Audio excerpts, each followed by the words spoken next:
야고보서 2장 1절부터 5절까지 제가 읽어보겠습니다. 내 형제들아 영광의 주 곧 우리 주 예수 그리스도를 믿는 믿음을 너희가 받았으니 사람을 외모로 취하지 말라. 만일 너희 회당에 금가락지를 끼고 아름다운 옷을 입은 사람이 들어오고 또 더러운 옷을 입은 가난한 사람이 들어올 때에 너희가 아름다운 옷을 입은 자를 돌아보아 가로되 여기 좋은 자리에 앉으소서 하고 또 가난한 자에게 이르되 너는 거기 섰든지 내 발등상 아래 앉으라 하면 너희끼리 서로 구별하며 악한 생각으로 판단하는 자가 되는 것이 아니냐. 내 사랑하는 형제들아 들을지어다. 하나님이 세상에 대하여는 가난한 자를 택하사 믿음에 부요하게 하시고 또 자기를 사랑하는 자들에게 약속하신 나라를 유업으로 받게 아니하셨느냐. 아멘. 믿음에 대하여 말씀을 나누겠습니다. 믿음 또 감정. 신자들이 사실은 믿음으로 살아가는 삶을 살아야 하는데 믿음이 무엇인지를 모르는 신자들이 사실은 의외로 많습니다. 그런다 해서 믿음이 뭐다라고 또한 설명하기도 어렵습니다. 도대체 누구에게 사랑이 뭐냐고 물으면 사랑이 뭐라고 이야기하겠어요. 그냥 하나님은 사랑이시라 그러지만 사랑은 해봐야 안다 뭐 등등 말고는 사랑이 뭐다라고 정의 내리기 참 어렵습니다. 믿음에 대해서는 성경이 정의를 내리고 있지만 그것도 정의의 한 부분에 불과할 뿐입니다. 히브리서에 보면 믿음은 바라는 것들의 실상이요 보지 못하는 것들의 증거다 그렇게 이야기하지만 사실은 그것만 가지고는 믿음이 무엇이다라고 말하기는 어렵습니다. 믿음에는 이중적인 측면이 존재합니다. 믿음에는 두 측면이 존재해요. 실제로는 100% 믿음은 하나님께로부터 옵니다. 100% 믿음은 하나님으로부터 옵니다. 또 다른 측면은 뭐냐면 100% 믿음을 가지냐 안 가지냐는 우리에게 달려 있습니다. 그 이중적인 측면이 존재합니다. 딜레마지. 믿음은 그래서 오늘 같이 야고보서 2장 1절에 보면 내 형제들아 영광의 주 곧 우리 주 예수 그리스도를 믿는 믿음을 너희가 받았으니 믿음을 어떻게 따릅니까? 예수를 믿는 믿음을 너희가 받았다 그러죠. 받았다 그러는 것이 받았다. 대신에 예수를 믿는 믿음을 받으려고 하면 내가 예수님을 원하고 찾고 그분을 초청하는 것을 통하여 주님을 믿는 믿음을 주시는 것입니다. 어떠한 사람들은 예수님을 믿어보려고 교회를 10년간 믿어보려고 하지만 안 믿어지지요. 믿어보려고 하는 것이 믿음을 가지고지는 절대 않습니다.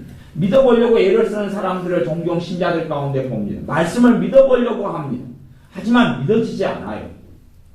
어떤 사람 생각하기를 교회에 다니는 것이 또 여러 설교를 듣는 것이 사람을 세뇌하는 것처럼 생각하는 경우가 있습니다만은 절대 세뇌하고는 다른 것입니다. 주입하고 반복한다 해서 절대 믿어지는 건 아닙니다. 그렇게 되지는 않습니다. 믿음은 그것과는 전혀 다른 것이기 때문에 그렇습니다. 사상은 세뇌를 시킬 수가 있어요. 사상은. 가치관은 세뇌를 시킬 수가 있습니다.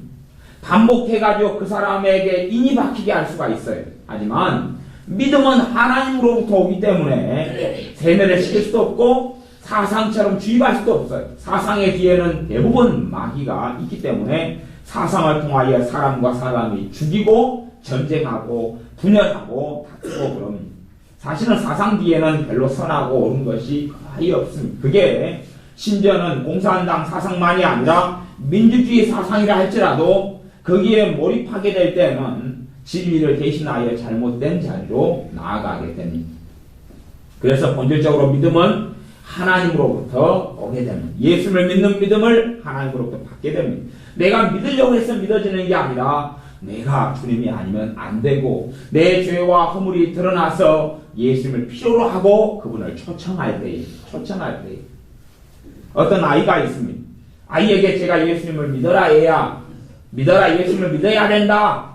그렇게 주일학교 교사나 중고등부 교사가 주일학교에서 교회학교에서 아이들에게 아무리 이야기해도 아이들이 예수님을 안 믿습니다. 믿어야 한다. 그래서 믿어지는 게 아닙니다.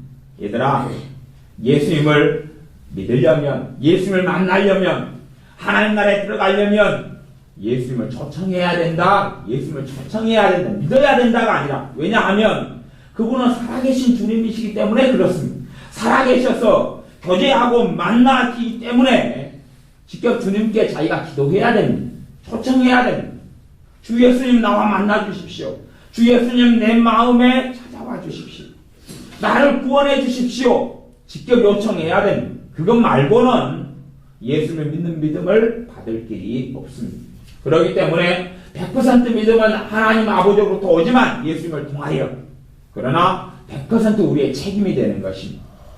이제 이것 말고 또 다른 측면의 믿음이 존재하는데 일상적인 믿음의 측면은 로마서 10장 17절입니다. 믿음은 들음에서 나며 들음은 하나님의 말씀으로 말미암느니라. 믿음은 들음에서 나며 하나님의 말씀으로 말미암는다. 하나님의 말씀을 진리로 내가 받아들일 때에 하나님의 믿음이 역사합니다. 내가 믿으려고 애써서 믿어지는 게 아니에요. 믿으려고 애써서 주님이 내 기도에 응답한다 반복한다 해서 결코 믿음이 생기지 않습니다. 오히려 내가 주님께 한 걸음 나아갈 때 가까이 나아갈 때에 내게 믿음이 역사하는 것입니다. 성경에 성령님의 9가지 열매가 에베소서에 나와 있는데 갈라디아서에 나와 있는데 성령님의 9가지 열매가 사랑, 희락, 그다음 화평, 자비, 양선, 충성, 온유, 절제라는 성령님의 9가지 열매가 있습니다. 그 가운데 믿음과 관련된 열매가 있는데 그게 충성입니다. 충성. 영어로는 faithfulness 그러는데 충성을 지금식으로 번역하면 신실함 그렇게 번역할 수 있어요. 신실함 아니면 믿음 그렇게 번역할 수 있어요. 충성이 믿음 아니면 신실함. 신실함은 두 가지의 신실함이 있죠. 하나님에 대한 신실함 그게 믿음이죠. 하나님에 대한 변치 않는 신실함 믿음이죠. 내 환경은 어려워도 환경은 절망이 있어도 하나님이 나와 함께 하신다는 걸 믿는 믿음 때문에 하나님에 대한 흔들림이 없는 것이죠. 이게 믿음이죠. 그 다음에 그 믿음과 그 확신을 통하여 사람들에 대해서 이제 신실함을 지켜나가게 됩니다. 그게 성령의 열매 가운데 하나인 충성, 다시 말하면 믿음 아니면 신실함 그렇게 번역할 수 있습니다. 성령님께서 맺어주는 열매가 충성이라는 믿음이라는 열매다 그런 이야기입니다. 하나님에 대한 신실함, 변함이 없는 환경과 상관없이 변함이 없는 환경이 빼앗아가지 못하는 평안을 소유한 그 사람 그것이 그래 성령님으로부터 사실은 믿음의 열매를 맺게 되고 신실함의 열매를 맺게 되는 것입니다. 많은 사람들이 믿음으로 살기보다는 실제로 살아가는 방식이 뭘로 사냐 그러면 가장 일반적으로 사는 것이 감정으로 살아갑니다. 이 감정과 믿음이라는 것이 전혀 다른 자리에 있습니다. 전혀 다른 자리에 있는데 많은 신자들이 감정으로 살아갑니다. 감정으로. 제가 아직 감정으로 산다는 것을 옛날에 이해를 못했어요. 이해를 못했다가 저도 옛날에 신대원 다닐 때부터 설교 학회를 만들고 또 설교를 가르치기도 하고 그런 입장에서 나중에 목사가 되어서 저는 설교에 대해서는 별 부담 없이 살아가는 사람이지만 항상 설교나 또 성경 해석학이나 더 배우고자 하는 추구하는 게 있어서 비싼 돈을 주고 또 유명한 설교 학교를 다녔습니다. 설교 학교를 한 2군데를 다녔는데 한 군데에 다녀서 이제 설교 학회 그 기수에 제가 부회장이 됐습니다. 이게 설교를 이렇게 배우는데 이제 성경 읽기부터 이렇게 읽기부터 가르치고 배우는데 성경 읽기에 뭘 자꾸만 이야기하냐 그러면 감정을 실어가지고 성경을 이렇게 강약 고절을 이용해서 읽게 자꾸 시키는 거예요. 그리고 제가 또 부회장이니까 앞에서 성경을 또 읽게 만들어야 되고 그러니까 오늘 같은 본문도 야고보서 2장 1절부터 5절까지가 본문이었는데 2장 1절을 읽어보면 보통은 읽으면 내 형제들아 영광의 주 곧 우리 주 예수 그리스도를 믿는 믿음을 너희가 받았으니 사람을 외모로 취하지 말라 이렇게 이제 읽는데 어떻게 읽으라고 가르치냐 하면 내 형제들아 영광의 주 곧 우리 주 예수 그리스도를 믿는 믿음을 너희가 받았으니 사람을 외모로 취하지 말라 그렇게 읽으라고 가르쳐요. 근데 그렇게 이제 몇 주를 이상을 다니면서 제 안에 계신 성령님께서 뭐가 이상하다 그러는 거예요. 분명히 그렇게 성경을 읽고 나면 마음에 뭔가가 남아요. 찌릿한 게 남아요. 찬양도 뭐랄까요? 대부분의 찬양들이 많이 있잖아요. 우리 찬송가도 있고 복음성가도 있고 그런데 이제 잠시 세상에 544장 옛날 찬송가를 이야기하면 잠시 세상에 내가 살면서 이렇게 이제 평안하게 부르는 것과 거기에 감정을 실으라고 그래요. 잠시 세상에 내가 살면서 감정을 실어가지고 우리가 찬양하면 뭔가 찌릿해요. 찌릿한데 그렇게 하라고 자꾸 가르쳐요. 그리고 그렇게 해서 시킨 대로 설교했던 목사님들이 교인들의 반응이 다 뭐냐 하면 은혜 받았다는 거예요. 그 전까지는 목사님 설교에서 뭘 느끼지 못했는데 설교를 들으니 목사님 뭔가 느껴지고 뭔가 감동이 찾아옵니다 하는 거예요. 이상한 거예요. 제가 기도할 때 되면 그것이 자꾸 걸리고 찔리는 거예요. 설교학교 그 비싼 돈을 주고 다니는데 그 설교학교가 기본적으로 500만이 넘어가고 한국의 설교학교가 대부분 한 1000만원 넘어가는 설교학교를 무수히 많은 목사님들이 다니는데 그 중에 하나의 기본적인 컨셉이 감정을 실어가지고 하라는 거예요. 제가 누구누구라고 이야기는 안 하겠지만 한국교회 다 큰 교회 목사님들의 설교는 다 감정 실은 설교를 대부분 해요. 감정을 실어가지고 하고 감정 실은 설교의 컨셉은 뭐냐 그러면 설교와 찬양을 같이 한다는 두 개를 같이 왔다 갔다 해요. 그리고 설교를 통해서 하면 사람들이 앉아있는데 찌릿찌릿해요. 찌릿찌릿해요. 뭔가가 머리에 찌릿찌릿하고 뭔가 가슴이 뜨거워져요. 제가 똑같이 이야기하면 사랑하는 성도 여러분, 주님께서 여러분과 함께 하십니다. 그것하고 사랑하는 성도 여러분, 주님께서 여러분의 손을 붙잡고 놓지 않습니다. 다른 거예요. 사실은 근데 같은 거거든요. 하나는 이제 감정을 실었고 하나는 안 실었어요. 이게 제 설교 가운데는 대부분 감정을 실지 않습니다. 실지 않는데 문제는 뭐냐 그러면 주님께서 여러분을 붙잡고 있습니다. 주님께서 여러분과 함께 하십니다. 놀라지 마십시오. 염려하지 마십시오. 이게 큰 교회 목사님들이나 교회가 부흥하는 목사님들의 설교를 그렇게 해요. 문제는 뭐냐 그러면 찌릿해지는데 그게 성령 역사가 아니라는 거예요.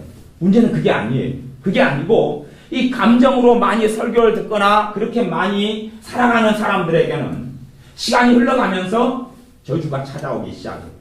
그게 통로가 되어서 마귀의 공격과 역사가 찾아오기 시작해요. 이상하죠? 예배 드릴 때는 충만했고 찬양할 때는 너무 좋았는데 집에 돌아가고 난 다음에는 허전하고 허무하고 답답해져요. 그래서 중독처럼 설교를 들으러 가고 중독처럼 교회를 가요. 그래서 설교를 들어요. 들을 때는 정말 좋은데 듣고 나면 다시 허전하고 허무해. 뭔가 깨닫고 알아감이 없어요. 다시 이야기하면 감정의 기복이 심하게 나타나요. 그 전에는 찬양 부를 때 업됐다가 예배가 끝나면 다운돼요.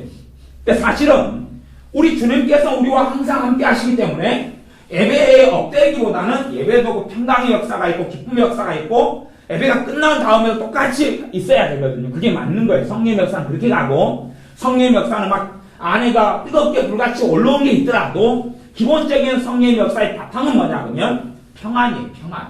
성령의 역사의 바탕은 평안이에요. 또한 깨끗한 성령의 역사의 가장 기본적인 건 뭐냐 하면 지혜의 역사예요. 무슨 말이냐 하면 사람이 사로잡히지 않아요. 뭔가의 감정적으로 취하지 않아요. 그리고 평안한 가운데 분별력이 있고 이성이 있고 지각이 있어요. 나를 확 현혹시키는 뭔가가 없어요. 나를 완전히 사로잡는 뭔가가 없어요. 그런데 뭔가 나를 사로잡는 게 있으면 우리는 혹하고 빠져들어가기를 좋아해요. 지금은 무슨 드라마를 연속극을 하는지는 모르겠지만 옛날에 선덕여왕이라든지 아니면 불멸의 이순신이라든지 이런 걸 하면 그것에 내가 막 사로잡혀요.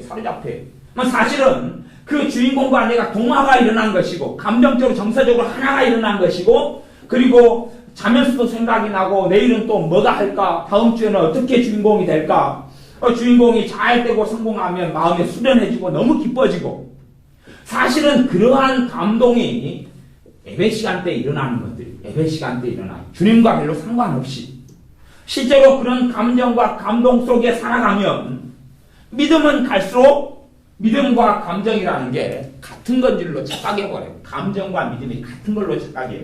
그리고 감정으로 살면 찌릿찌릿해져요. 근데 성령님이 임재가 있을 때에 나타나는 현상이 찌릿찌릿해지는 거거든요. 사실은요. 성령님이 임재가 있을 때 주로 사람들이 제가 보면 한 두세 가지, 세 가지, 네 가지 정도 양상으로 나눠져요. 성령님이 임재가 있을 때 전기과가 있어요. 전기. 찔찔해져요. 찔찔. 몸이 막 찔찔해지고, 목이 찔찔해지고, 등이 그렇거나, 허벅지가 그러거나, 얼굴 볼살이 그러거나, 등등 여러 가지가 있어요. 아니, 머리가 찔찔해서 머리가 시원해지고, 이렇게. 또 한 사람은 바람이 불어요. 자꾸만. 바람이 불어요. 또 한 사람은 향기가 나요. 자꾸 향기가, 냄새가 좀 좋은 냄새가 나요. 아니면 어떤 사람은 막 열이 나요. 열이. 성령님 막 임재가 있으면 후끈후끈 열이 나고 땀이 뚝뚝뚝 떨어져요. 나이 날게 본캐 목사님 같은 경우가 설교할 때 되면 30분 하고 20몇 분 해도 막 땀이 뚝뚝뚝 떨어져요. 근데 성령 기름 부음 때문에 나타나는 그런 거 열과가 있어요. 열과. 또 진동과가 있어요. 자꾸만 몸이 막 흔들려요. 손이 흔들리고.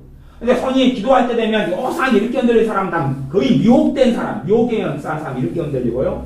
깨끗하게 흔들리는 사람이 있어요. 이런 식으로.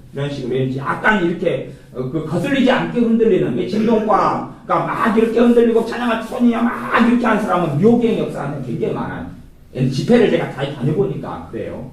근데 일반적인 것은 진동은 그래서 흔하지 않는 것이고 주로 열이 난다거나 아니면은 뭐 손이 뭐 끈끈 뜨거워진다거나 가슴이 기쁨이 충만해진다거나 아니면 전기가 통한다거나 그런 것이 성령의 임재 현상인데 사실 그것과 비슷한 모조품을 마귀는 사용해요. 비슷한 걸 사용하는데 어떨 때 사용하냐 그러면 감정을 따라서 기도하고 감정을 따라 찬양하고 감정을 따라서 예배할 때 사용해요.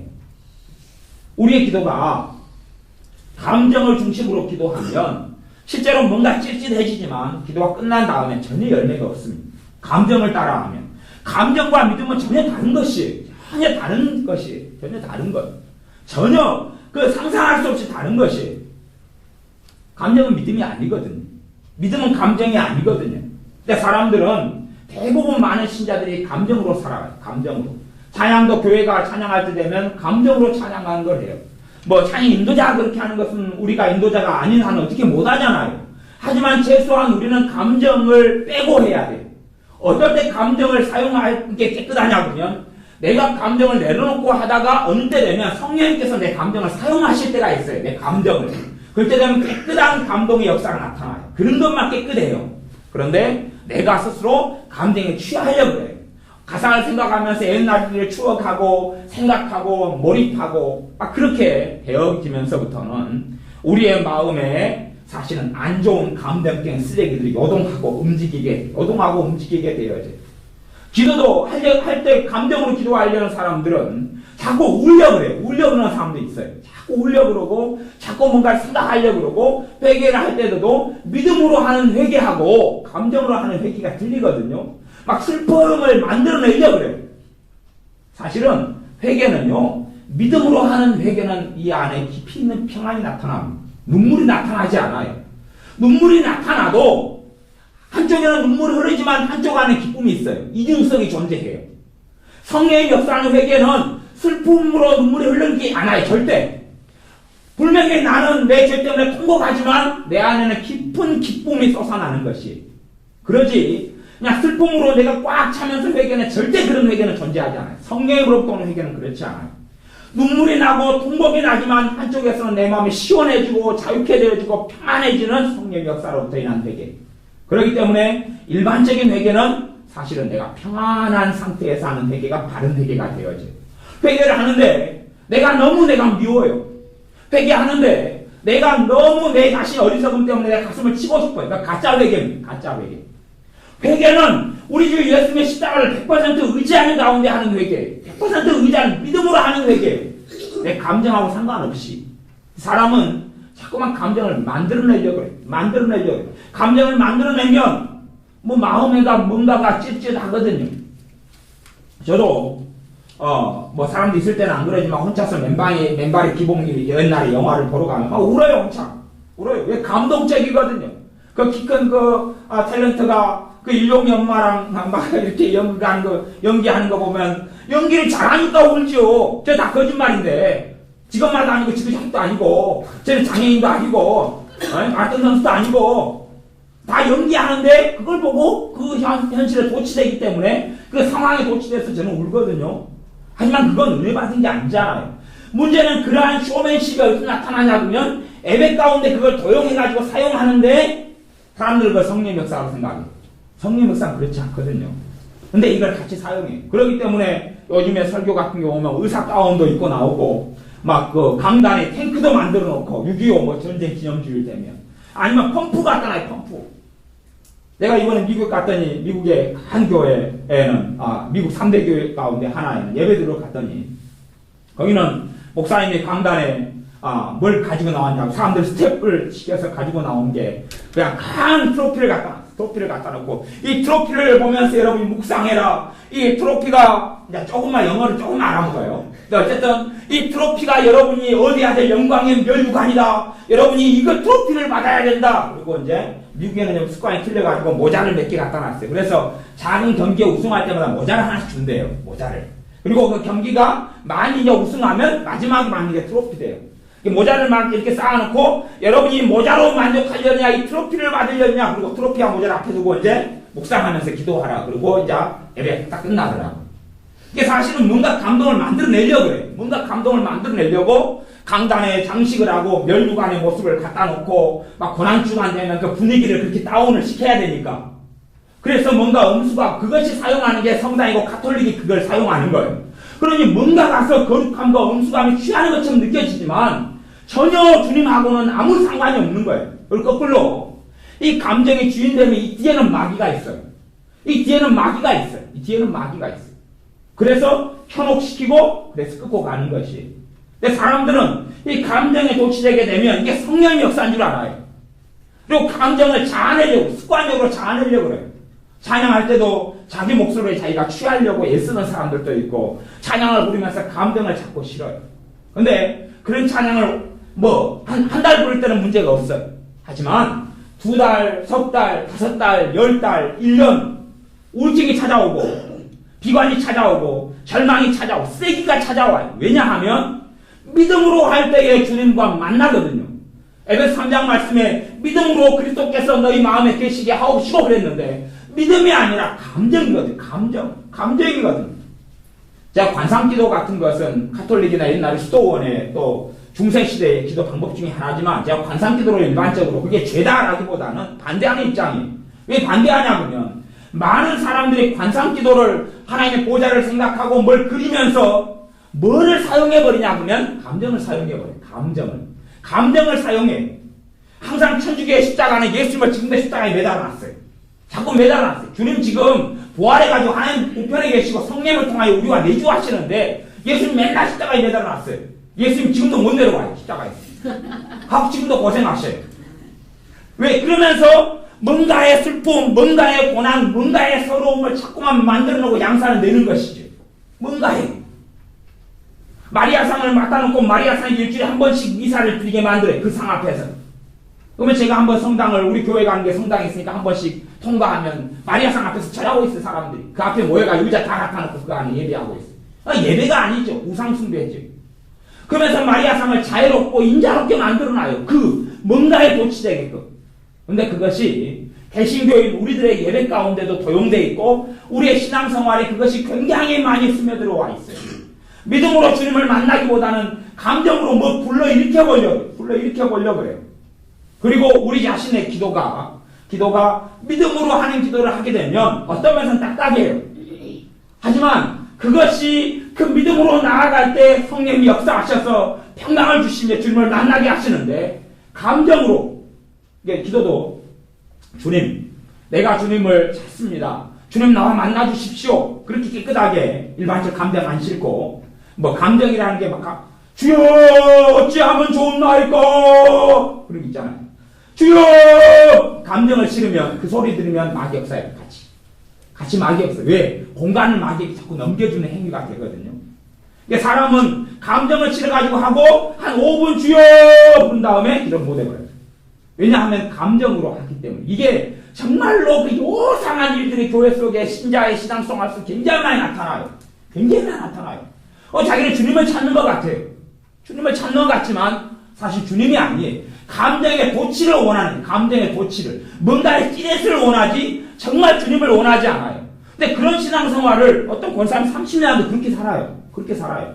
문제는 뭐냐 그러면 감정으로 오랫동안 살게 되어지면 기본적인 특징이 뭐냐 그러면 감정적인 연약함이 찾아와요. 왜? 감정으로 죄를 지으니까 감정적인 연약함이 찾아오면 감정적인 연약함이라는 것은 좋은 쪽이 아니죠. 성령님으로부터 오는 것이 평강이고요. 화평, 조이스, 미조이스 기쁨이고, 그 다음에 내 안에 있는 주님으로 인한 신뢰와 신실함인데, 그것이 아니라 외로움, 절망, 쓸쓸함, 비통함, 그다음 허전함, 그리고 우울함, 낭망, 침체, 막 그런 거 있잖아요. 그런 것들이 우리의 삶에 자주 들어와요.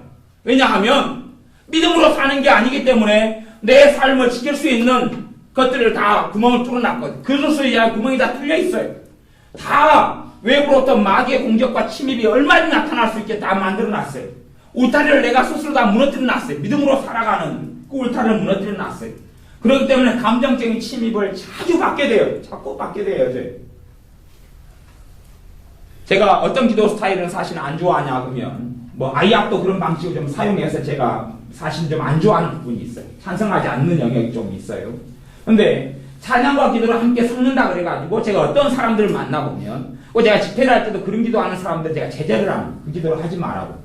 무슨 말이냐면 찬양의 곡조를 실어가지고 기도를 해요. 어떤 기도를 하냐 하면 제가 그런 글쎄 제가 실험하는 거 별로 좋지는 않은데 방언을 쉔마 하비스 하켄 와켄 와비스 할렘 하닐스 쉔마이 하바 하비스 내 확신 싣고 믿음을 실어 기도하는 거 좋은 거예요. 항상 쉔마 하비 호켄 호비스 주님께서 나를 도와주옵소서 쉐켄 쉐바카 이곳에 임하여 주옵소서 그건 좋은 건데 그게 아니고 쉔마 함마 하바 홀라홀 라라라라라 훌라 들어보셨어요? 그런 기도를? 그것이 마격사를 끌어오는 거거든요. 그 미혹을 끌어오는 것인데 그렇게 곡조를 실어갈 기도를 해요. 그 방식의 기도를 하지 마라 그래도 왜 하지 말라는 사람들이 가르쳐도 이해를 못하는 경우가 많이 있어요. 기도 운동하는 사람들이 그 방식으로 자꾸 흘러가요. 라일라 찌릿하죠. 하지만 마귀 역사와 저주를 끊임없이 끌어들어오는데 그걸 알지 못해요. 그리고 감정적인 빈곤함과 감정적인 연약함이 들어와요. 단기화될수록 또 심하게 들어오기도 해요. 어떤 사람은 감정적인 연약함이 있고 약점인 사람이 그렇게 한 시간 하잖아요. 확 뒤집어 써버려요. 그 다음에 두 번째는 신체적인 연약함이 찾아오면 몸이 아파지기 시작해. 몸이 연약해지기 시작해. 무릎이 관절이 안 좋으면 더 많이 안 좋아져 버려요. 심장이 안 좋으면 더 많이 안 좋아져 버려요. 왜냐하면 믿음으로 사는 삶이 아니기 때문에 말씀으로 사는 삶이 아니기 때문에 그래요. 보세요. 믿음은 내가 지금 외로워요. 외롭다고 쳐요. 여러분이 외롭다고 쳐요. 믿음은요.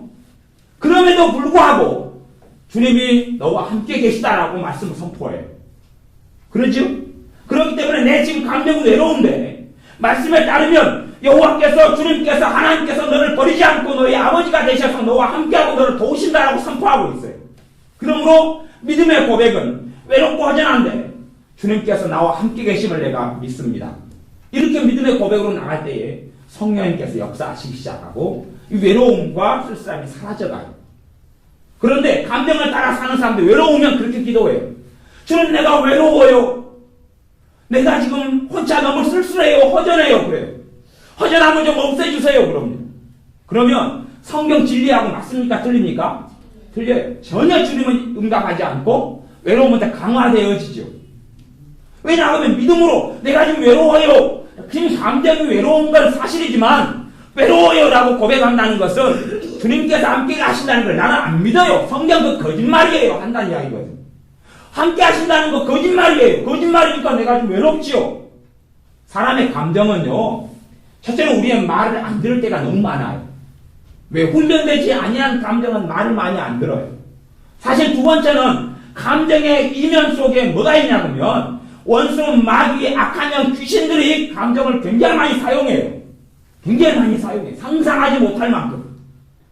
내 감정과 마귀가 사용하는 감정의 기본적인 차이가 있어요. 기본적인 차이는 뭐냐 하면 내 감정은 조절이 가능해요. 이게 짜증을 내요. 왜 그래? 짜증 내고 난 다음에 이제 없어져요. 그런데 마귀가 주는 짜증은 왜 그래? 그리고 상을 얻고 싶어요. 상을 엎었어요. 그러고 나니까 요 에어컨 두드러 깨보고 싶어요. 점점점 커져가. 그 다음에 유리를 하나 깨버리고 싶어요. 점점점 커져가. 마귀가 주는 감정의 노예가 되어서 분노를 했다 그러면 시킨 대로 했다 그러면 점점점 커져가요. 통제되지 않는 감정은 대부분 죄를 통하여 마귀의 역사로부터 와요. 왜냐하면 내 감정이면 통제가 되겠어요? 안 되겠어요? 약간은 힘들어도 통제가 되기 시작해요. 내 거니까. 여러분 손 여러분이 내밀었다가 옮치었다가 할 수 있잖아요. 내 감정은 내 생각은 조절이 가능해요. 하지만 뒤에가 죄로 인하여 마귀 역사가 감정 뒤에 생각 뒤에 있으면 조절 불가로 갑니다. 조절 불가로 가요. 내 것이 아니니까. 그리고 나는 끊임없이 주님이 기뻐하지 않는 생각과 감정들로 살았기 때문에, 그리고 내 마음의 자리를 온통 주님이 왕 되시는 그 자리를 다 넘겨주었어요. 점점점 온갖 쓰레기들, 감정들로 받아들이는 것이, 받아들여요. 물리치는 건 믿음인데 내 안에 불안이 있어요.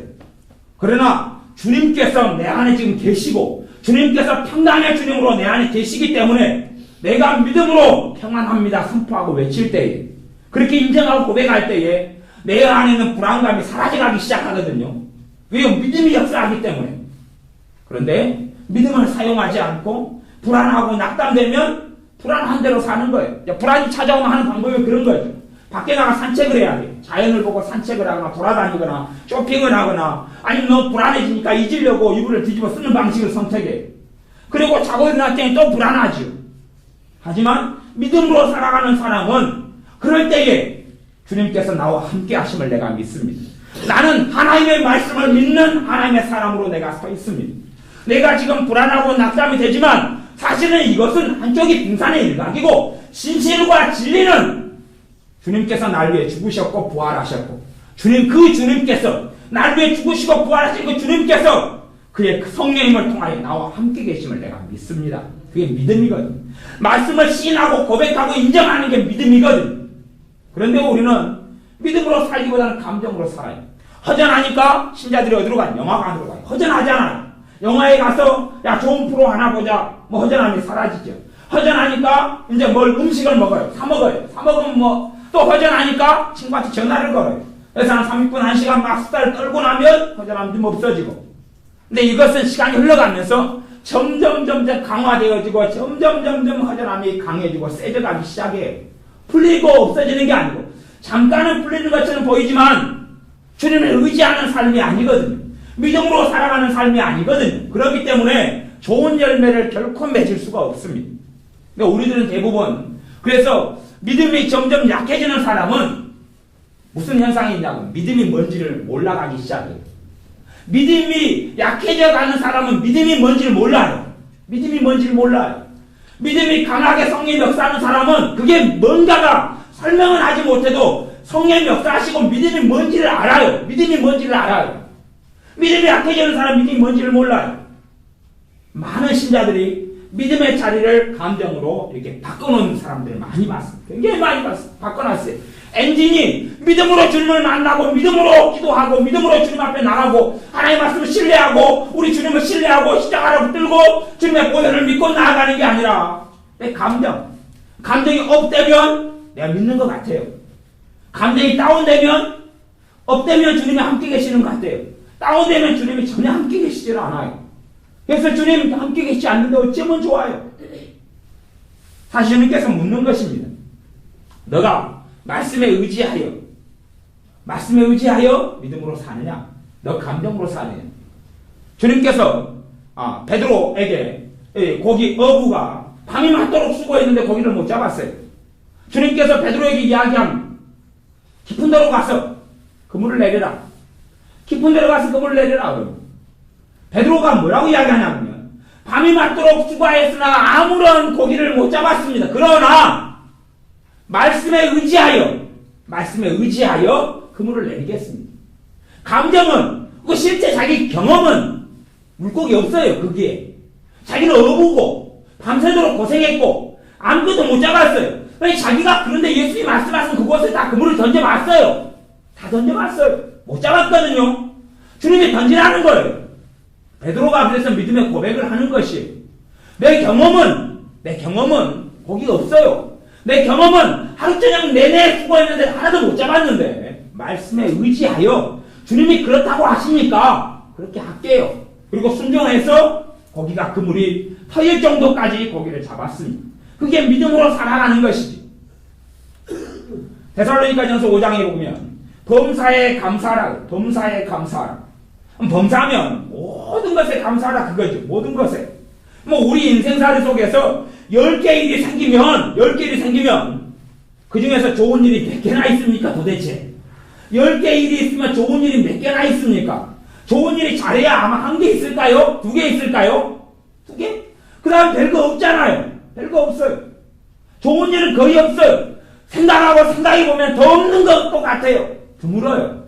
차라리 이렇게 따져놓고 보면 그래도 50% 이상은 별로 안 좋고 그저 그러거나 안 좋은 일이고 겨우 좋은 일은 그 미만이거든요. 근데 하나님의 말씀에 모든 일에 감사하라고 그랬어요.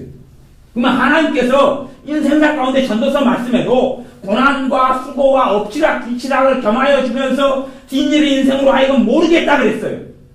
그러니 인생사 속에 하나님께서 왜 모든 일 속에 굳은 일이 많다는 것을 왜 모르시냔 말이에요. 아시죠? 문제는 뭐냐 그러면 좋지 않은 일을 만났어요. 자식이 가출했어요. 교통사고 났어요. 접촉사고 났어요. 또 애매한 고난을 당했어요. 누가 나를 이간질하고 험담을 해요. 돈이 더 생각대로 이번 장사가 되지 않았어야 세금이 돼야 되는데 더 많이 나왔어요. 연말연가 잘못해서 빚더미가 하나 터져 나왔어요. 200만 돈 더 내라는 거예요. 그런 일이 생기는 거예요. 근데 그 일들이 다 모든 일 속에 포함되어 있어요. 범사, 무릎범, 모든 일에 일상 다 포함되어 있어요. 그 감사하라는 거예요. 감정은 전혀 그렇지 않지요. 아니 자식이 가출했는데 부모가 너무 좋아 춤을 춰요. 어메 내 자식 가출했다 너무 좋다. 감정이 막 기쁨이 솟아나고 그러면 그 엄마는 무조건 성관울병 8층으로 가야 돼요. 거기 병원에 8층 정신병동이거든요. 병원으로 가야 돼. 병원에 입원하셔야 돼. 왜 정신병이니까? 자식이 가출했는데 감정이 막 희열이 솟아나고 기쁨이 솟아나면 그건 미친 거예요. 미친 거. 미친 사람만 그래요. 정상적인 사람은 내 자식이 가출하면 걱정이 되고 염려가 된단 말이에요. 그런데 그 자리에서 주님은 감사하라 그래요. 그 일에 대하여. 이게 성경의 명령이에요. 순종해보지 않으면 왜 그 자리에 감사하라는지를 알 수가 없는 거예요. 알 수가 없어요. 그 감사의 비밀 가운데 얼마를 미국의 군목 목사님으로 있는 멀린 캐러도스 목사님 그 비밀을 얼마를 밝혀냈어요. 얼마를 밝혀내서 감사하는 것 가지고 평생을 말씀을 전하고 다니셨어요. 그리고 수없이 많은 기적과 이적이 간증들이 넘쳐났어요. 그래서 감사, 걸으며 뛰면서 감사 찬송, 감옥 생활에서 찬송 생활로 감사 생활의 권능, 찬송 생활의 권능, 능력 그런 책을 많이 써서 지금은 출판사가 거의 안 되지만 보이사 같은 데서 번역을 옛날에 70년대, 80년대 많이 했었어요. 근데 감사함으로 왜 모든 일에 감사하라고 하셨는지 그 비밀이 드러나는 것이죠. 감사는 좋은 일에 감사는 다 할 수 있어요. 아니 돈이 벌리고 그냥 갑자기 예기치 않은 돈이 생겨나면 신자가 왜 하나님께 감사하지 않겠어요? 하지만 진짜 믿음으로 살아가는 사람은 이 감정으로 사는 게 아니기 때문에 감사는 감정으로 하는 게 아니거든. 감사는 믿음으로 하는 것이 믿음으로 하는 것. 모든 일 속에 감사를 하려면 믿음이 아니고선 감사할 방법이 없어요. 성경의 사랑도요, 믿음의 사랑을 이야기하지 감정의 사랑을 이야기하지 않습니다. 원수를 사랑하라 그랬죠? 도대체 어떤 정신 나간 사람이 저 원수가 내 자식을 죽였는데 사랑이 생겨나겠어요? 정신질환도 아니고 미치광이도 아니고 누가 내 돈을 사기쳤는데 그 사람을 만나면 끌어안고 싶고 손을 잡고 싶고 맛있는 걸 사주고 싶고 밥을 사주고 싶고 누가 그러겠어요 도대체가. 확 집어가버리고 싶지. 목살 잡고 싶고 그러잖아요. 근데 원수를 사랑하라는 것은 감정으로 이야기하는 게 아니고 믿음으로 이야기하는 거예요. 믿음으로 하라는 것이. 근데 신자들의 삶은 감정을 기다려요. 용서하셔야 됩니다 이야기하면. 아니 용서할 마음이 안 생겨요. 그거 생기려면 죽은 다음에도 안 생깁니다. 그거. 하나님의 말씀에 순종하는 것이 사랑입니다. 하나님을 내 계명을 지키는 자는 나를 사랑하는 자니. 사실은 겸손해라 그러면은 너무 겸손하고 싶어요. 내가 겸손이 너무 좋아요. 그래 겸손한 사람 있어요? 섬기라. 다른 사람의 종이 돼서 발을 씻기라. 주님 내가 너희의 발을 씻겼듯이 씻겨라. 그러면 너무 더러운 발이 씻기고 싶어요. 우리 교회는 가는 몇 명이 발냄새 나는 사람이 있어요. 그럼 막 놀다 보면 발을 갖다가 애들 얼굴이 막 들이대요. 애들이 그 도망가지. 근데 그 냄새나는 발이 나타나는 순간에 코앞에 대는 순간에 너무 냄새가 맡고 싶고 그건 변태지 변태 절대 좋지 않지. 근데 그 더러운 발을 너희는 발을 씻겨라 이야기했던 대로 순종하고 섬겨라 했던 대로 그걸 씻기고 싶은 마음이 일어나는 사람이 어디가 정상이겠느냐 그 말이에요. 그런데 주님 앞에서 믿음으로 하는 거예요. 믿음으로. 대부분의 우리의 기도는요 믿음으로 별로 안 합니다. 믿음으로 별로 기도를 안 해요. 믿음의 기도를 한다고 생각해 믿음으로 별로 안 해요. 믿음으로 한다는 것은요 기도를 하기 전에 사실 우리의 마음이 정돈이 좀 돼야 돼요. 이게 바로 막 크게 외치고 소리치고 그래서 저는 기도원에서 막 주여 삼창하고 막 부르지 기도합시다 그 스타일 별로 사실 안 좋아하는 것이 있어요. 왜 안 좋아하는 것이냐 그러면 내 자신의 마음을 돌아보고 점검하고 코람되어 하나님 앞에 하나님 존재에서 기도한다는 마음의 정돈할 시간이 필요하거든요. 잠깐 1분이라도 30초라도 필요하거든요. 근데 그걸 전혀 생각하지 않고 막 그냥 감정적으로 목소리만 높이면 된다고 달려가는 거예요. 물론 저는 성경의 기도가 부르짖는 기도이기 때문에 가장 기본적인 기도의 중심이 기도의 종류는 많은 종류가 있지만 그 가운데 중심의 기도가 부르짖는 기도고 소리내야 하는 기도이기 때문에 항상 소리내어 기도하라고 간절히 기도하라고 가르칩니다. 그거하고 좀 다른 이야기를 하고 있는 것이 다른 이야기. 기도할 때에 내가 지금 주님 앞에 엎드려 있고 주님 앞에 앉아 있다는 것을 다시금 돌아보아야 돼요. 내가 기도할 때 내가 아버지의 자녀이기 때문에 아버지 하나님께서 내 기도를 받고 계시다는 것을 다시금 내가 돌아보아야 돼. 내 기도에 무관심한 분이 하나님 아버지가 아니시라는 것을 다시금 점검을 해야 돼. 그 잠깐 동안의 시간. 예배 드리는 잠깐 동안의 시간에 그냥 예배당에 찾아와서 아니 예배당에 처소에 가기 전에 내 하루를 잠깐 동안 돌아보아야 돼. 그것이 내가 예배 가운데 주님을 만나느냐 만나지 않느냐를 좌지우지하는 정말 많은 일들이 일어납니다. 내가 예배 드리러 가기 전에 예배하기 전에 내가 지금 사람을 만나는 게 아니라 사람을 내가 구경하는 게 아니라 사람의 말을 듣는 게 아니라 사람의 말은 부족함도 허물도 약함도 많지만 내가 창조주 하나님 아버지 앞에 나를 구원하신 내 주님을 만나려고 내가 이 자리에 섰고 앉았다는 것을 다시금 내가 마음을 점검하고 살펴볼 때에 그럴 때에 이제 믿음으로 성령님께서 역사하시기 시작합니다. 그리고 마음이 시원해지고 자유케 되어져요. 참 우리의 삶에는 모조품들이 굉장히 많습니다. 가짜들이 굉장히 많아요. 가짜들이 굉장히 많은데 우리는 가짜를 많이 먹고 삽니다. 그래놓고 이제 애들한테는 뭐라고 이야기하냐 그러면 학교 앞에 불량식품 사 먹지 마라 그래요. 가령 회계다. 가짜 회계는 뭘로 해요? 감정으로 해요. 그죠? 진짜 그래서 감정으로 하는 회계는 자기가 막 슬픈 것을 막 짜내려고 그래요. 슬퍼해야 돼요. 자기 죄 때문에 애통하는 걸 막 짜내고 만들어내야 돼요. 근데 문제는 눈물이 안 난다는 게 문제죠. 그래서 막 찍어 바르는 사람도 있어요. 그리고 안 되면 허벅지를 막 꼬집어요. 더 안 되니까 막 가슴을 때려요. 아프니까 눈물이 나야 되잖아요. 감정으로 하려고 애를 써요. 하지만 감정으로 하는 회개의 모조품은 회개하면 할수록 중치가 막혀 답답해져요. 그리고 내 죄가 너무너무 많이 보여요. 내 허물이 너무너무 보이고 주님 십자가와는 상관이 없어요. 모조품이에요. 같은 회개를 해요. 진짜 회개는 믿음으로 하는 것이 내가 허물이 많고 부족하고 연약해도 나를 우리 주 예수님 때문에 용서하시는 주님을 믿는 믿음으로. 그래서 결과가 극명하게 달라져요. 믿음으로 하는 회개는 내가 주님 앞에 서서 고백하고 자백하고 주님의 보혈에 나아가면 주님의 십자가 앞에 나아가면 마음이 시원케 되기 시작해. 자유케 되기 시작해. 왜요? 주님께서 나를 깨끗이 하신다고 요한일서 1장 9절에 말씀하신 대로 나를 깨끗게 하시기 시작하시거든요. 내 죄짐을 벗겨주기 시작하시거든요. 그러니 자유케 되어지기 시작해. 회개가. 그러면서 눈물이 날 수도 있지만 자유케 되면서 내 안에가 평강이 임하기 시작해. 하지만 모조품 회개를 하는 사람은 잠깐은 취할 수 있지만 평안이 나타나지 않아요. 정말 많은 신자들은 모조품 속에 살아갑니다. 모조품 속에. 기도의 모조품 속에. 그래서 기도를 통하여 사실 주님을 만나지 못해. 사실 기도도 실제로는 한 두 가지 종류의 기도가 있어요. 제가 한 가지 종류를 빼고 지금 이야기하는 거예요. 하나는 기도를 통하여 마귀하고 영적 실험을 하고 전쟁을 하고 싸우는 것이 있어요. 그거 하나가 있어요. 근데 그건 제껴놓고 일반적인 기도는 믿음을 통하여 나아가느냐 그렇지 않으면 내가 하나님을 만들어내고 감정을 요동하게 만들면서 믿어보려고 애쓰는 것이냐 차이예요. 내가 주님을 말씀을 따라 의지하면 믿음의 역사예요. 믿음의 역사예요.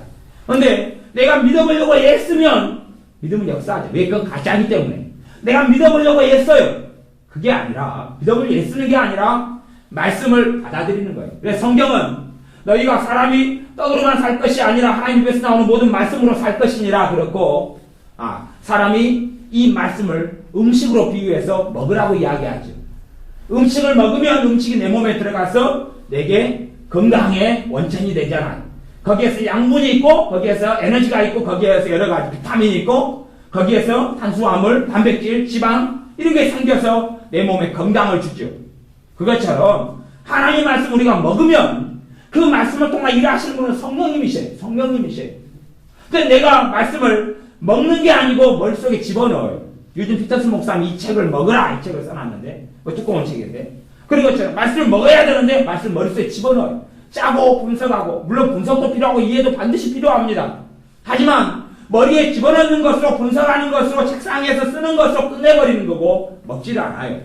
먹을 때에 실제로 믿음이 역사하기 시작하거든. 우리의 삶 속에 회개도 믿음으로 해야 됩니다. 믿음으로 해야 돼. 믿음으로 하는 회개는 감정이 따를 수도 있고 따르지 않을 수도 있어요. 감정이 따를 수도 있고 따르지 않을 수도 있어요.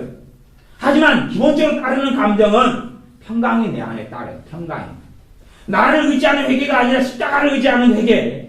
내 의를 의지하고 내 살아가는 같은 삶을 의지하고 내가 지금까지 어떻게 주님을 섬겼는지 기억하시니까 나를 좀 어떻게 봐달라고 하는 것은 내 의를 의지하는 기도지요. 그는 속에는 주님이 기뻐하지 않아요. 왜냐하면 우리의 의는 더러운 누더기 같다고 하나님의 말씀 선포되어 있기 때문에 그렇습니다. 100% 주님을 의지해서 주님의 그 사랑과 자비와 긍휼과 주님의 피 흘리심과 고난당하심에 의지하여 나아갈 때에 우리의 마음을 시원케 하시며 우리의 죄를 깨끗게 하시며 우리의 삶을 변화시키시는 주님을 만나게 됩니다. 그러니 우리의 삶 가운데 감정으로 인한 회개가 아니라 믿음으로 인한 회개를 해야 됩니다.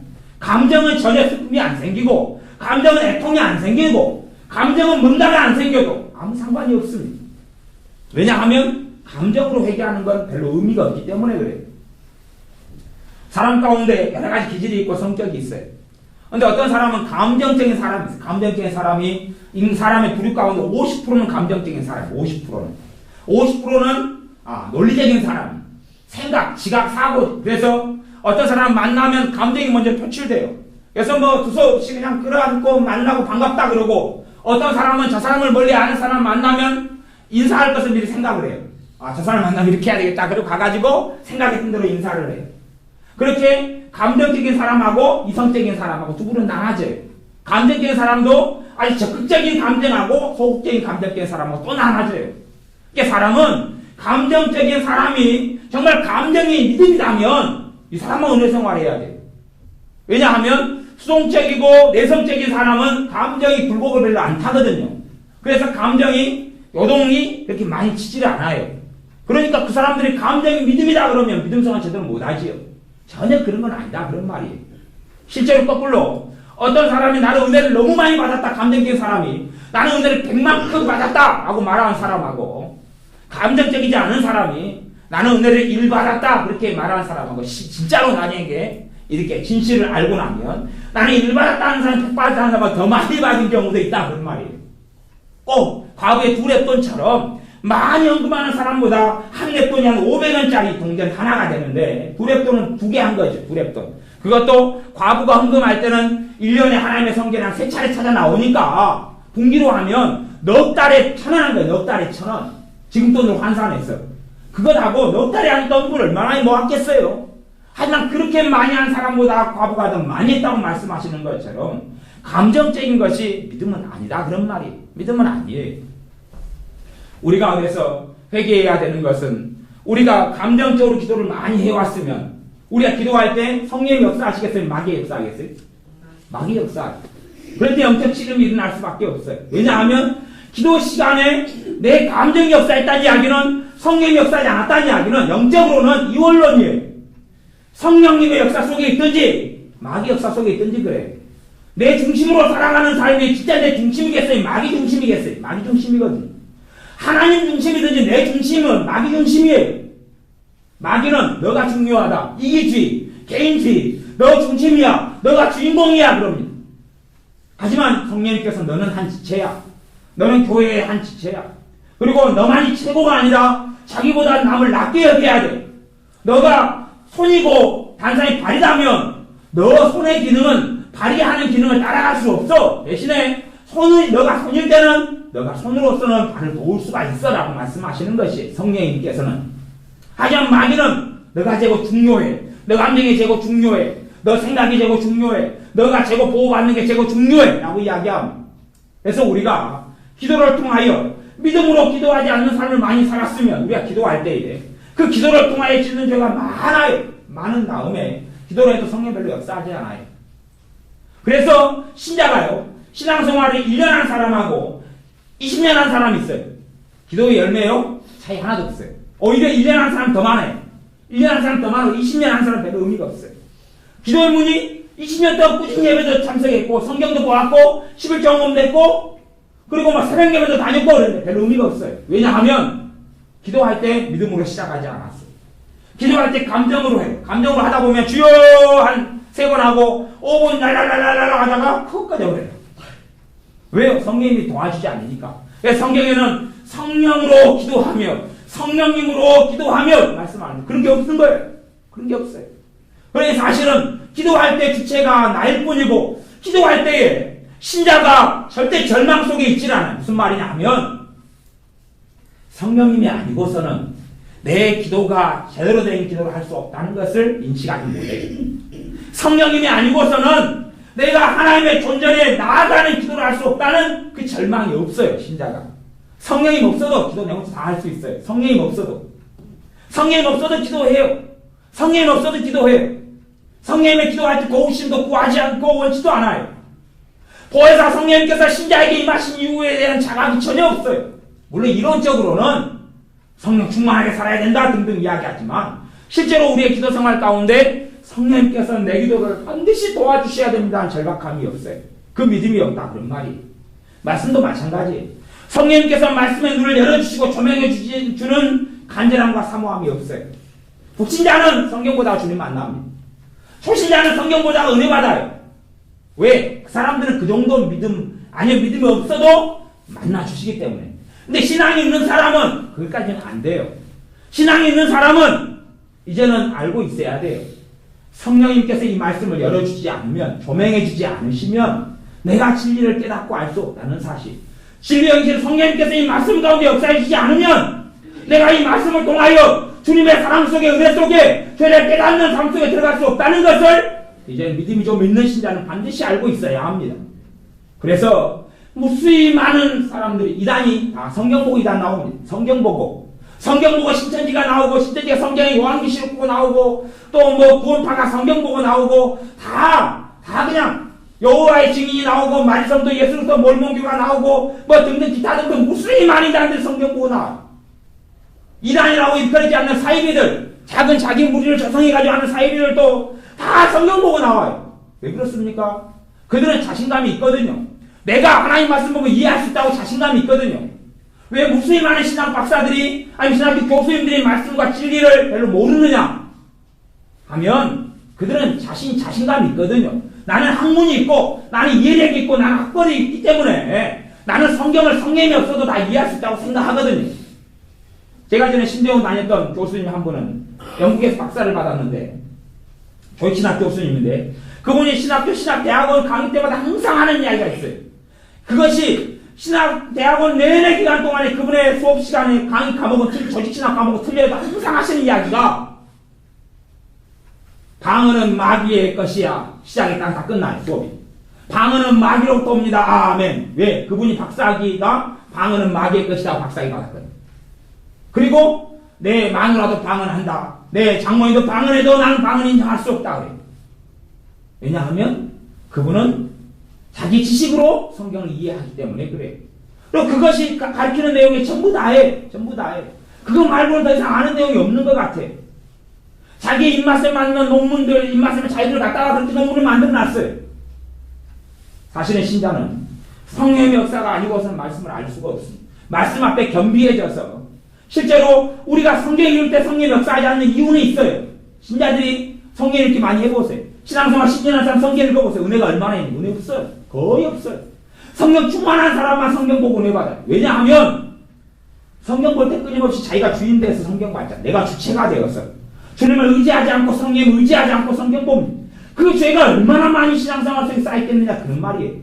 그러니 사실은 성경 볼 때에 성령 역사 안 하고 누가 역사해줘요? 친절하게 마귀가. 조금 보면 이제 잠이 오기 시작하죠. 기도할 때에 성령 역사 안 하고 기도 조금 하면 잠이 오죠. 마귀가 충분히 역사해주죠. 내 자식 잘한다. 내가 이제 도와주마. 자도록 도와주마. 사랑하는 자에게 잠을 주잖아. 내가 너에게 잠을 주겠다. 널 피곤하게 해주마.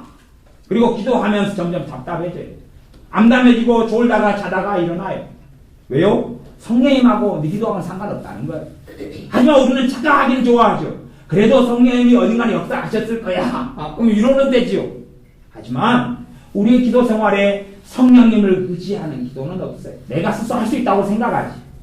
하나님을 기쁘시게 하는 기도는 우리 스스로 할 수 없습니다. 하나님을 영화롭게 하는 삶은 우리 스스로 우리의 의지로는 살 수가 없습니다. 우리는 주님을 떠나서는 아무것도 할 수 없고 성령님을 떠나서는 아무것도 가능하지 않습니다. 이게 십자가를 의지하는 삶이고 성령을 의지하는 삶이에요. 하지만 우리의 끊임없는 예배는 끊임없는 찬양과 기도는 성령 없어 다 가능합니다. 그렇게 해왔거든요. 그러니 신자가 주님의 은혜가 날마다 새로워져야 되는데 사도 바로 고백했던 대로 내 우리 겉사람은 내 겉사람은 후패하나 내 속은 날로 새롭도다. 속이 날로 새로운 게 아니고 날로 치매가 걸려가지고 치매가 정신병이 광난이 걸려가지고 제 아는 여자 목사님이 계신데 그분의 치매가 오랬어요. 나이가 50몇 살 치매가 왔어요. 그분은 주일 안 예배를 인도했어요. 목사님 담임 목사님이니까 예배를 인도했어요. 그리고 뒤로 돌아섰어요. 조금부터 밥 먹고 주일 안 예배 인도하러 가요. 그분들이 아무도 없는 거예요. 그 남편이 장로님 여보 그분들이 아무도 안 왔어. 왜 남예배들 아직 왜 안 와? 빨리 와! 그리고 성질을 냈는데 남편이 아까 네가 예배 드렸잖아. 당신 목사님 예배 인도했잖아요. 그러는 거예요. 치매가 그래. 속이 날로 새로워지는 게 아니라 왜냐하면 그의 예배 때 주님이 안 계시거든요. 예배에 성령님이 역사하시지 않고는 주님 만날 수 있는 예배가 안 되거든요. 안 돼요. 신자들은 너무 자신감 충만한 것 같아요. 성령 역사 안 와도 나 예배 드릴 수 있어요. 하나님 영화롭게 할 수 있어요. 주님 만날 수 있어요. 그러면 뭐라고 이 땅에 성령님이 오셨겠느냐 그런 이야기예요. 뭐라고 성령님께서 임하셔서 성령님과 함께 살기를 주님께서 그렇게 원하시고 내가 떠나가는 것이 너에게 유익이라. 내가 떠나가면 내가 보혜사를 너에게 보내리니 그는 진리의 영이라. 그가 너희를 모든 진리 가운데로 인도하시리라고 왜 말씀하셨겠느냐 하는 이야기입니다. 하지만 신자들은 너무 교만해요. 성령 없이도 예배 드려야 돼. 성령 없이도 예배 드려야 돼. 그러니 이제 점점 예배 주체는 자기지요. 그러니 예배 시간에 이것도 보고 저것도 보고 뭣도 살피고 뭣도 판단하고 뭣도 뒤집어보고 이렇게 하고 자기만 충만해져가지고 죄만 잔뜩 짓고 예배를 마치죠. 그런 예배가 1년, 2년, 3년, 5년 더 가는데 예배 날마다 죽을 수밖에 없죠. 예배 때마다 날마다 주님을 만나는 게 아니라 마귀가 역사해서 죄만 잔뜩 짓고 예배 마치고 돌아오죠. 물론 종교성은 있어서 만족은 있겠죠. 예배 드렸다. 됐다. 하지만 엄밀히 주님을 예배 동안에 만났느냐 하는 것은 다른 이야기가 됩니다. 우리의 기도 생활에 주님의 도우심 구하지 않고 기도하고 믿음으로 주님 앞에 서서 기도한다는 자각이 없이 무조건 그냥 그래서 주님께서 그래서 하신 이야기가 이방인들은 많이 구하여야 들으실 줄 아는 중언부언하지 말라. 중언부언은 자기의 마음을 돌아보지 않고 주님 앞에 고람되어 서서 기도하는 걸 돌아보지 않고 무조건 그냥 샬라샬라 하는 거예요. 무조건 샬라샬라 방언도 무조건 샬라샬라 하는 거예요. 나를 다시 1분 30초 나를 돌아보아야 돼. 내 기도를 받으시는 전능하신 하나님 아버지 앞에 내가 그 존전에 서가지고 내가 화장실에서 기도하더라도 거기에 주님께서 계심을 내가 알고 있어야 돼요. 내 목소리를 듣고 계심을 알고 계셔야 된다 하는 이야기. 내가 공원을 산책하다 기도하는데 거기에가 하나님을 만나는 성소같이 성소가 된다는 걸 알아야 됩니다. 하나님과 무관한 시간이 아니라요. 찬양할 때에 내가 하나님과 무관한 시간이 아니라 그 시간이 전능하신 하나님을 배우는 시간인 걸 알아야 됩니다. 그것이 믿음이에요. 그게 믿음. 아무 그런 자각도 의식도 없이 하나님은 심령을 감찰하시고 중심을 보신다 그랬어요. 하나님 많은 제사를 원하셨겠느냐? 많은 제사를 원하셨다면 시편 51편 다윗이 내가 하나님께 많은 제사를 드렸을 것이라. 그런데 그분이 많은 제사를 원하는 게 아니라 상한 심령을 원하십니다. 상한 심령이 뭐예요? 내 힘으로 할 수 없다는 절망 속에 있는 사람. 주님이 아니고서는 안 된다는 걸 아는 사람. 참된 겸손함과 겸비함을 가진 사람. 그래서 겸손한 자에게 은혜를 주시느니라라고 성경은 계속하여 선포합니다. 잠언, 베드로전서, 베드로후서 막 등등 성경에 계속하여 겸손한 자에게 은혜를 주신다 그럽니다. 사람들은 몸이 아프고 힘들어지면 그렇게 이야기해요. 겸손이 아니라 내가 주님 믿는다고 믿었는데 왜 이래요? 성경에요. 최고의 사람들이 했던 기도를 우리는 성경을 통해 확인할 수 있습니다. 학사 에스라가 최고의 하나님의 사람을 살았는데 기도할 때 되니까 나와 내 아비 집의 죄부터 가슴을 치며 내가 통회하고 회개합니다. 기도 시작합니다. 다니엘도 민족을 위한 기도를 하고 또한 나라를 위한 기도를 하고 이스라엘을 위해 기도할 때에 내 죄가 우리 죄가 얼마나 큽니까 아버지 하나님 그리고 단시간에 기도합니다. 에스라가 느헤미야가 그렇게 기도합니다. 똑같아요. 똑같아요. 전능하신 하나님 앞에 서서 의롭다고 말하는 그 하나님의 사람들이 자기의 죄를 통회하고 통곡하고 가슴을 치고 기도합니다.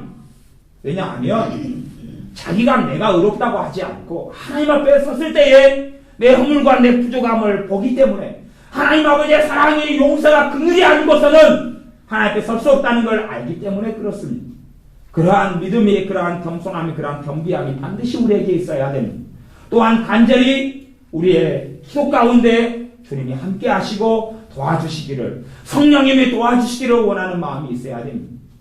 우리가 전혀 기도할 때에 감정으로 살아왔던 것을 회개해야 돼요.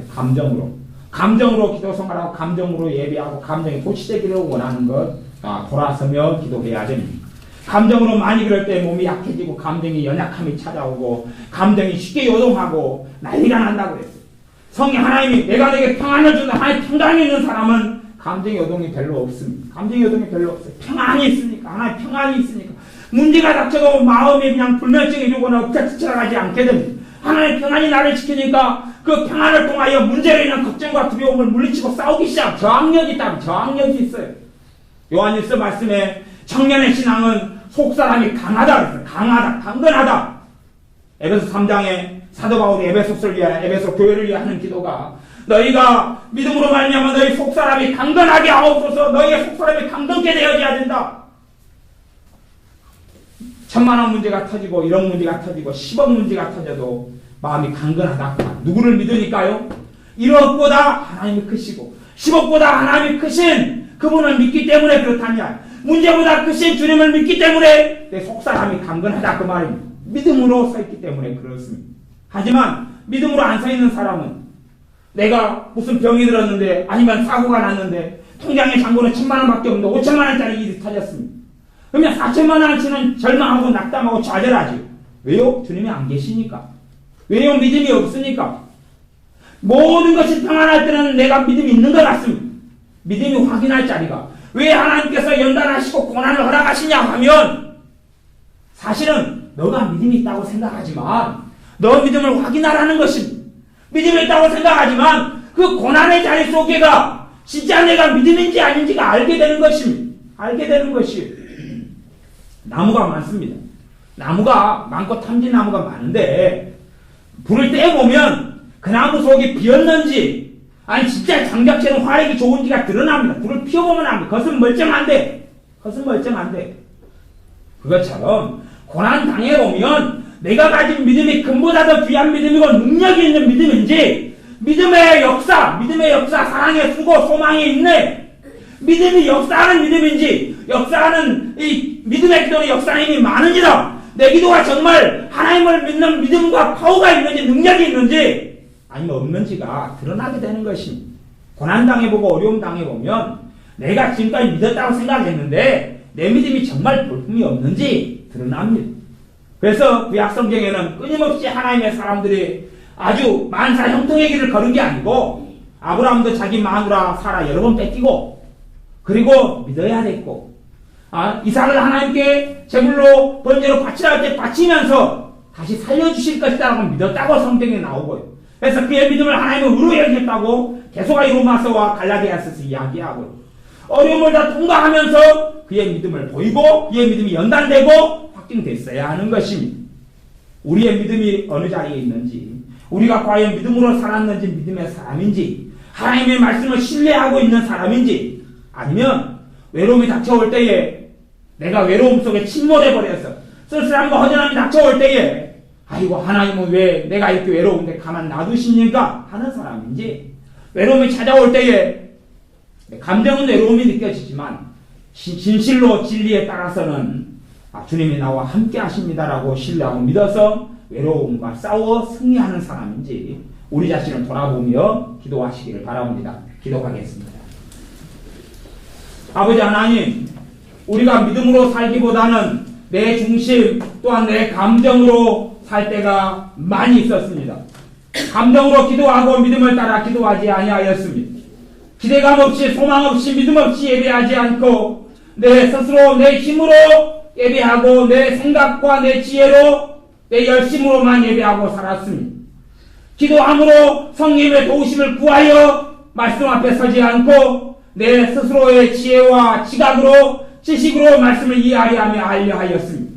그러나 이 모든 것이 어리석고 지푸라기 같은 결과가 우리의 삶에 많이 생겼던 것을 고백하며 회개하옵니다. 이 시간에 기도할 때 성령님께서 우리의 기도를 도와주셔서 우리가 믿음으로 주님 앞에 나아가 주님 만나며 회개의 기도 가운데 우리를 깨끗게 하시며 자유케 하시는 주님의 은혜 속에 십자가의 감격과 기쁨 속에 들게 하여 주옵소서. 예수님의 이름으로 기도하옵나이다. 아멘.